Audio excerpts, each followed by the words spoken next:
Zimbabwe ने $100 trillion का एक सिंगल करेंसी नोट इशू करा था। तो क्या ऐसे हालात थे, क्या मजबूरी थी रिजर्व बैंक ऑफ जिम्बाब्वे की कि इतनी बड़ी जो बम्पर अमाउंट है, इतनी बड़ी करेंसी का एक सिंगल नोट इसको इशू करना पड़ा। तो इसको समझेंगे इस वीडियो के अंदर, लेकिन उससे पहले थोड़ा सा बैकग्राउंड आपका क्लियर कर देते हैं भारत के परिप्रेक्ष्य में। देखिए, भारत के अंदर reserve bank of India act है 1934, आरबीआई एक्ट, इसका सेक्शन 22 है। ये रिजर्व बैंक को जो है पूरी पावर देता है, अथॉरिटी देता है कि वो जो है करेंसी नोट्स इशू कर सकता है। देखिए, ऑल दो रिजर्व बैंक ऑफ इंडिया के पास जो है पावर है कि वो इंडियन करेंसी को प्रिंट कर सकती है, लेकिन गवर्नमेंट ऑफ इंडिया का जो है जो हमेशा से रहता है वो आरबीआई के एक्शन से हमेशा हमेशा पूरा रहता है। एग्जाम्पल के तौर पे गवर्नमेंट ही डिसाइड करती है कि कितनी डिनोमिनेशन की, कितनी बड़ी डिनोमिनेशन की जो है करेंसी प्रिंट की जाएगी आरबीआई के द्वारा, उसका क्या डिज़ाइन रहेगा, उसके सिक्योरिटी फीचर्स क्या रहेंगे। देखिए, आरबीआई के पास अभी जो पावर है reserve bank of India act के तहत, वो 10,000 रुपये तक का मैक्सिमम सबसे बड़ा जो नोट वो इशू कर सकता है, वो 10,000 रुपये का नोट है। लेकिन अभी जैसा कि आप जानते हैं कि नोटबंदी से पहले 1,000 रुपये का नोट जो है वो सबसे बड़ी डिनोमिनेशन की करेंसी था। उसके बाद 2,000 रुपये का सबसे बड़ा नोट जो है निकाला गया, जो अभी एग्जिस्टिंग है, जो चल रहा है। देखिए, रिजर्व बैंक को जो है अगर इससे बड़ी करेंसी, इससे बड़ी डिनोमिनेशन की करेंसी जो है छापना चाहता है, 10,000 रुपये से बड़ी अमाउंट की, तो उसको गवर्नमेंट ऑफ इंडिया से जो है अपना आरबीआई एक्ट पहले अमेंड करवाना पड़ेगा। उसके बाद आरबीआई जो है हर साल जो है ये एस्टिमेट भी करता है कि इकॉनमी के अंदर कितनी करेंसी की और रिक्वायरमेंट है, कितने नोट और एडिशनल चाहिए, क्योंकि गुड्स एंड सर्विसेज जो है और ज़्यादा प्रोड्यूस हो रही हैं, उनको खरीदने के लिए, उनको बाय करने के लिए लोगों के हाथ में पैसा देना पड़ेगा। तो वो नोट जो है आरबीआई एस्टिमेट करता है और छापता है अकॉर्डिंगली।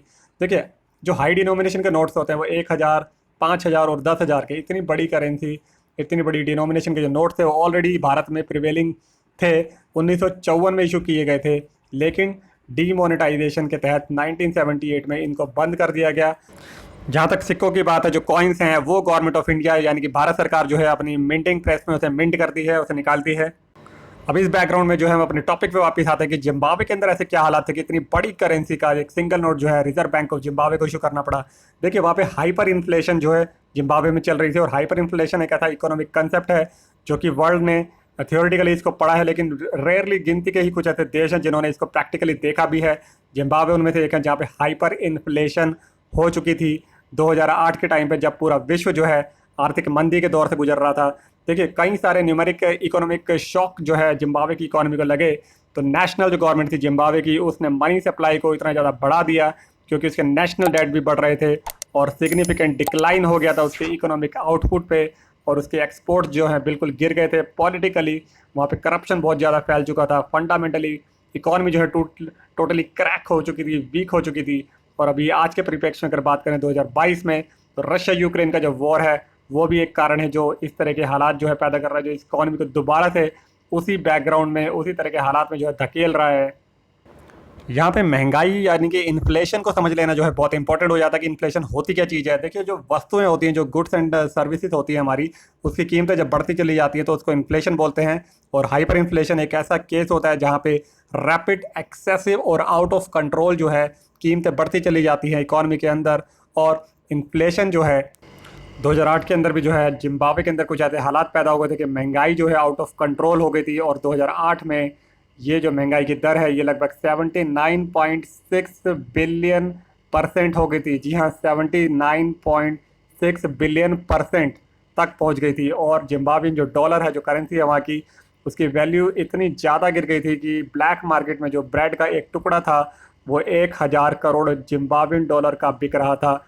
और इस कारण से जो है बाइंग करियर करने के लिए जो ठेला भर भर के जो है नोट ले जाने पड़ते थे लोगों को, और बदले में एक ब्रेड का टुकड़ा वो खरीद पाते थे। तो उस टाइम पे जो इतनी महंगाई हो गई थी कि जो नोटों को जो है जला देने से जो फायर पैदा होती थी वो ज़्यादा सस्ती पड़ती थी रादर देन कि फ्यूल को खरीदना आपकी गैस को फायर करने के लिए। तो इस कारण रिजर्व बैंक ऑफ जिम्बाब्वे ने जो है इतनी बड़ी ट्रिलियन यूनिट की करेंसी लॉन्च करी, इंट्रोड्यूस करी, और 16 करोड़ की यूनिट, फिर 50 लाख करोड़ की यूनिट, इस तरह की बड़ी बड़ी करेंसी जो है दी जाने लगी। 2022 के अंदर अभी जो रशिया यूक्रेन के बीच में जो वॉर चल रही है उसके कारण जिम्बाब्वे की विदेशी मुद्रा भंडार जो है दोबारा से जो है ख़त्म होता चला जा रहा है। फिर से ये संकट पैदा हो चुका है, और वो कंपनियां जो है जो जिम्बाब्वे की हैं, जो बाहर से जो है अब कुछ खरीद नहीं पा रही है, उनके पास इतना पैसा नहीं है। जिम्बाब्वे की अपनी खुद की मैन्युफैक्चरिंग टोटली ठप हो चुकी है। और यूक्रेन जो है वो जिम्बाब्वे के लिए गेहूँ और फर्टिलाइज़र का एक बड़ा सप्लायर था, और वो टोटली डिस्टर्ब हो चुका है ड्यू टू द वॉर। अब जो है जिम्बाब्वे के लोगों को दोबारा से इस बात का डर सता रहा है कि 2008 वाला टाइम अगर दोबारा से लौट के आया तो हालात जो है बहुत ज़्यादा बदतर हो सकते हैं।